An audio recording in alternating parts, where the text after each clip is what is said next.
আসসালামু আলাইকুম। দুপুর 2টার শীর্ষ সংবাদে স্বাগত জানাচ্ছি আমি শাহনাজ পারভীন। ন্যায় বিচার প্রতিষ্ঠা ও রাষ্ট্র সংস্কারে সরকারের প্রধান চ্যালেঞ্জ, প্রধান উপদেষ্টা। পাঠ্যপুস্তকের অন্তর্ভুক্ত হচ্ছে জুলাই গণ অভ্যুত্থান, আসিফ মাহমুদ। হাসিনার কর্তৃত্ববাদ প্রতিষ্ঠায় বিচার বিভাগ ছিল অনুঘটক, ডক্টর ইফতেখারুজ্জামান। সাবেক প্রধান বিচারপতি মোহাম্মদ ফজলুল করিম মারা গেছেন। মুক্তিযোদ্ধা কোটায় 43,000 চাকুরি তালিকা হচ্ছে। সিলেটে মহানগর যুবলীগের 2 নেতা গ্রেফতার। স্ত্রীকে বাড়ি ছাড়া করতে স্বামীর বিদ্যুৎ, পানি, গ্যাস বিচ্ছিন্ন। পর্যটকে ভরপুর কক্সবাজারের সমুদ্র সৈকত। 15 ডিগ্রির ঘরে তাপমাত্রা কমতে পারে আরও।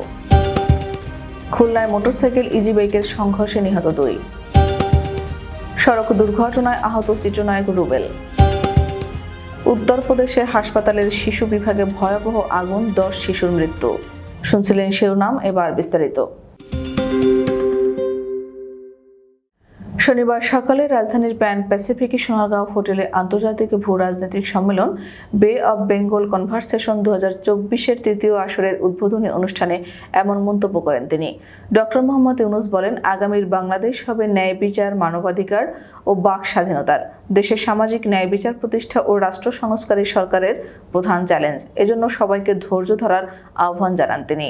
3-0 ভিত্তিতে সভ্যতা তৈরির আহ্বান জানিয়ে ডক্টর ইউনূস বলেন, এই সভ্যতা আমাদের ব্যর্থ করেছে। শুধু পরিবেশের দিক দিয়েই নয়, মানুষ মুনাফার পেছনে মরিয়া হয়ে উঠেও এর জন্য দায়ী। আসুন আমরা নতুন একটি সভ্যতা তৈরি করি 3-0 ভিত্তিতে, যেখানে সম্পদকে কুক্ষিগত করা হবে না, সবার মাঝে সমানভাবে বন্টন হবে। পাঠ্যপুস্তকে জুলাই গণ অভ্যুত্থানের গল্প অন্তর্ভুক্ত করা হচ্ছে বলে জানিয়েছেন যুব ও ক্রীড়া এবং স্থানীয় সরকার ও পল্লী উন্নয়ন ও সমবায় মন্ত্রণালয়ের উপদেষ্টা আসিফ মাহমুদ সজীব ভূঁইয়া। শনিবার বেলা 11টায় জাতীয় সংসদ ভবনের পশ্চিম পাশে শারীরিক প্রতিবন্ধীদের জন্য শহীদ ফারহান ফায়াজ খেলার মাঠ উদ্বোধন অনুষ্ঠানে প্রধান অতিথির বক্তব্যে তিনি একথা জানান। আসিফ মাহমুদ সজীব ভূঁইয়া বলেন, এ মাঠের নামকরণ করা হয়েছে শহীদ ফারহান খেলার মাঠ। কুষ্টিয়া জেলা স্টেডিয়ামের নাম করেছি শহীদ আবরার ফাহাদ স্টেডিয়াম। টাঙ্গাইল জেলা স্টেডিয়ামের নাম পুলিশের গুলিতে শহীদ মারুফের নামে নামকরণ করা হয়েছে। 220টির অধিক উপজেলা স্টেডিয়াম হবে।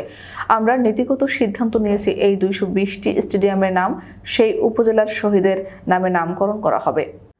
সাবেক প্রধানমন্ত্রী শেখ হাসিনার কর্তৃত্ববাদ প্রতিষ্ঠায় বিচার বিভাগ অনুঘটক হিসেবে কাজ করেছে বলে মন্তব্য করেছেন ট্রান্সপারেন্সি ইন্টারন্যাশনাল বাংলাদেশের নির্বাহী পরিচালক ডক্টর ইফতেখারুজ্জামান। শনিবার রাজধানীর মাইডাস সেন্টারে এক প্রশিক্ষণ কর্মশালার উদ্বোধনকালে তিনি এ মন্তব্য করেন। ডক্টর ইফতেখারুজ্জামান বলেন, বিচার বিভাগ ও গণমাধ্যমের স্বাধীনতা অঙ্গাঙ্গিভাবে জড়িত। বিচার বিভাগের সুফল পেতে হলে রাজনৈতিক সংস্কার আসতে হবে। গণমাধ্যম কর্মীরা এক্ষেত্রে বড় ভূমিকা পালন করতে পারেন। সাবেক প্রধান বিচারপতি মোহাম্মদ ফজলুল করিম মারা গেছেন। মৃত্যুকালে তার বয়স হয়েছিল 81 বছর। শনিবার ভোরে রাজধানীর একটি বেসরকারি হাসপাতালে চিকিৎসাধীন অবস্থায় মারা যান তিনি। ইন্না লিল্লাহি ওয়া ইন্না ইলাইহি রাজিউন। ফজলুল করিমের মৃত্যুতে শোক জানিয়েছেন প্রধান বিচারপতি সৈয়দ রেফাত আহমেদ। সুপ্রিম কোর্ট সূত্র জানায়, দুপুর 1:30টায় ফজলুল করিমের জানাজা অনুষ্ঠিত হবে। সরকারি, আধা সরকারি প্রতিষ্ঠান বা দফতরে মুক্তিযোদ্ধা কোটায় চাকরি পেয়েছেন 43,348 কর্মকর্তা কর্মচারী।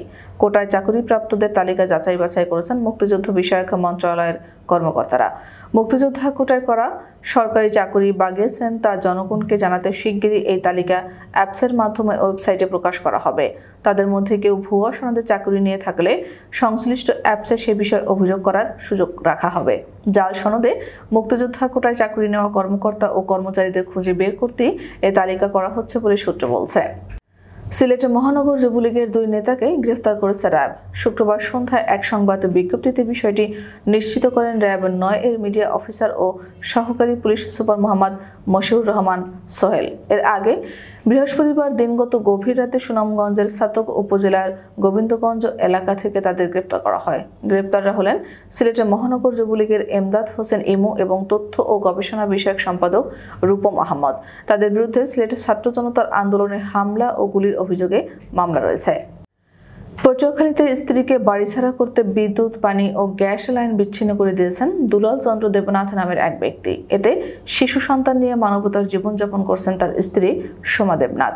শুক্রবার রাতে পটুয়াখালীর পিটিআই রোডের এলিট হোমস নামক ভবনের 5 তলায় দুলাল চন্দ্র দেবনাথের বাসায় এ দৃশ্য দেখা যায়। দুলাল চন্দ্র দেবনাথ পেশায় একজন আইনজীবী। তিনি বর্তমানে জেলা আদালতে অতিরিক্ত সরকারি কৌশলী হিসেবে কর্মরত আছেন।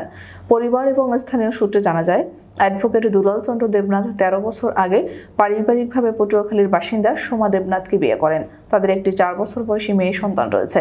তারা সন্তান নিয়ে পটুয়াখালী পিটিআই রোডে নিজ বাড়িতে বসবাস করে আসছেন। কিন্তু বিগত কয়েক বছর ধরে দুলাল চন্দ্র দেবনাথ হঠাৎ করে তার স্ত্রী সোমা দেবনাথের সঙ্গে খারাপ ব্যবহার করতে শুরু করেন। কখনো কখনো সোমা দেবনাথকে মারধর করেন তার স্বামী। পরবর্তী সময়ে সোমা দেবনাথ খোঁজ নিয়ে জানতে পারেন তার স্বামী অপর এক মহিলা আইনজীবীর সঙ্গে পরকীয়া করছেন এবং তার সঙ্গে বিবাহ বহির্ভূতভাবে বসবাস করছেন। সাপ্তাহিক ছুটির দিনে বিপুল সংখ্যক পর্যটকে ভরপুর কক্সবাজারের সমুদ্র সৈকত। পর্যটকদের সমাগমে মুখরিত সমুদ্র সৈকত সহ পর্যটন স্পটগুলো। আগত পর্যটকদের নিরাপত্তায় নেওয়া হয়েছে বিশেষ ব্যবস্থা। পর্যটকদের আগমনী খুশি পর্যটন সংশ্লিষ্ট ব্যবসায়ীরা। বর্তমান চলছে পর্যটন মৌসুম, একটু একটু শীতের আমেজও পড়ছে, তাই সাপ্তাহিক ছুটির দিনগুলোতে কক্সবাজারে পর্যটকের সমাগম ঘটে। শুক্রবার ও শনিবার 2 দিনের সাপ্তাহিক ছুটিতে কক্সবাজারে আসেন দেশি বিদেশি পর্যটকরা। তারা সৈকতের নীল জলরাশি আর বালুচরে সময় অতিবাহিত করেন। ক্রমান্বয়ে কমতে শুরু করেছে তাপমাত্রা, যা ধীরে ধীরে আরও কমবে। শনিবার এমন পূর্বাভাস দিয়েছে আবহাওয়া অফিস। আবহাওয়াবিদ মোহাম্মদ মনোয়ার হোসেন জানিয়েছেন, দিনের সর্বনিম্ন তাপমাত্রা ভোররাতে রেকর্ড করা হয়েছে রাজশাহী বিভাগের বদলগাছিতে 15.4 ডিগ্রি সেলসিয়াস। ঢাকার সর্বনিম্ন তাপমাত্রা রেকর্ড করা হয়েছে 21.9 ডিগ্রি সেলসিয়াস। এক পূর্বাভাসে বলা হয়েছে, মৌসুমের স্বাভাবিক লঘুচাপ দক্ষিণ বঙ্গোপসাগরে অবস্থান করছে। এর বর্ধিতাংশ উত্তর বঙ্গোপসাগর পর্যন্ত বিস্তৃত আছে। খুলনায় মোটরসাইকেল ও ইজি বাইকের সংঘর্ষে 2 জন নিহত হয়েছেন। এতে আহত হয়েছেন মোটরসাইকেলে থাকা 2 আরোহী।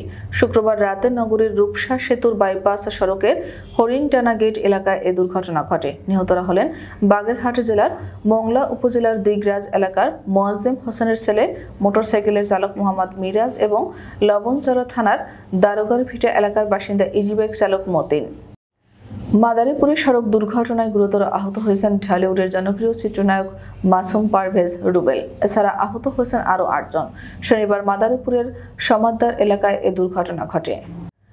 ভারতের উত্তরপ্রদেশের ঝাঁসিতে হাসপাতালে আগুন লেগে অন্তত 10 শিশুর মৃত্যু হয়েছে। এছাড়া উদ্ধার করা হয়েছে কমপক্ষে 37 শিশুকে।